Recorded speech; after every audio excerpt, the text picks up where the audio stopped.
যতগুলো বাইক বাংলাদেশে লঞ্চ হয়, ওই বাইকগুলোকে বুঝতে হবে যে সেগুলো ভারতের মার্কেটে আরও ৩ বছর আগে বা ৪ বছর আগে সেগুলোকে লঞ্চ করা হয়েছে এবং ৩-৪ বছর ওই বাইকগুলো ভারতের মার্কেটে ভালোভাবে চালিয়ে ওই বাইকগুলোকে রিকন্ডিশন করে, ওই বাইকগুলোর অবস্থা ধ্বজভঙ্গ করে, তারপরে এই বাইকগুলোকে বাংলাদেশের মার্কেটে পাঠানো হয়। গ্ল্যামার 125 সিসি যেখানে কিনা আপনার আম গ্ল্যামারের আপনার এক্স ভার্সন বা ধরুন যে গ্ল্যামার এক্স যেটা বলে নতুন একটা বাইক লঞ্চ হয়ে গেছে ইন্ডিয়াতে হিরোর। তো যে জায়গাতে আমি আসলে নাম বলব না, নাম বললে বড় ভাই মন খারাপ করবে। তো উনি হিরো, হিরো বলে অনেক স্লোগান দেয়। তো হিরোর গ্ল্যামার এক্স যেটা কিনা আপনার ক্রুজিং কন্ট্রোল এবং হচ্ছে টিএফটি মিটার কনসোল সহকারে ইন্ডিয়াতে এটা লঞ্চ হয়ে গেছে প্রায় বেশ কয়েকদিন আগে। তো ওই বাইকটা আসলে মার্কেটে না এনে এখন আনা হচ্ছে এক্সপালস।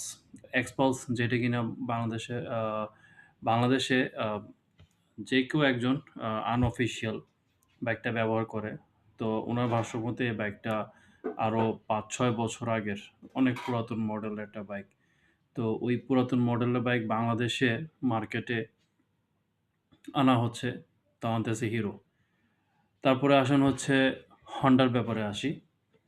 আসলে হন্ডাও ধরেন যে এখন হন্ডা শাইন এসপি 125 যেটা কিনা সরি সিবি হর্নেট 125 যেটা কিনা USD Fox suspension, TFT metre এই সকল আপডেট দিয়ে একটা স্পোর্টি লুক দিয়ে ভারতের মার্কেটে এনেছে অলরেডি ভারতের মার্কেটে চলতেছে বাইকটা। কিন্তু এই বাইকটা বাংলাদেশের মার্কেটে আসবে আরও আগামী ৪-৫ বছর পর। ৪-৫ বছর না ৫-৬ বছর পর ওই বাইকটা বাংলাদেশের মার্কেটে আনা হবে।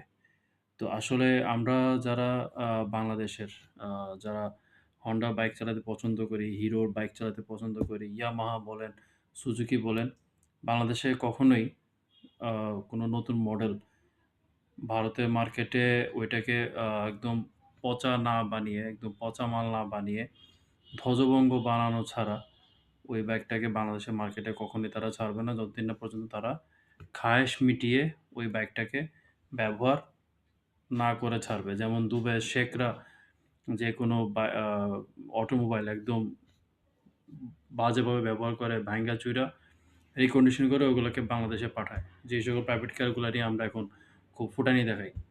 তো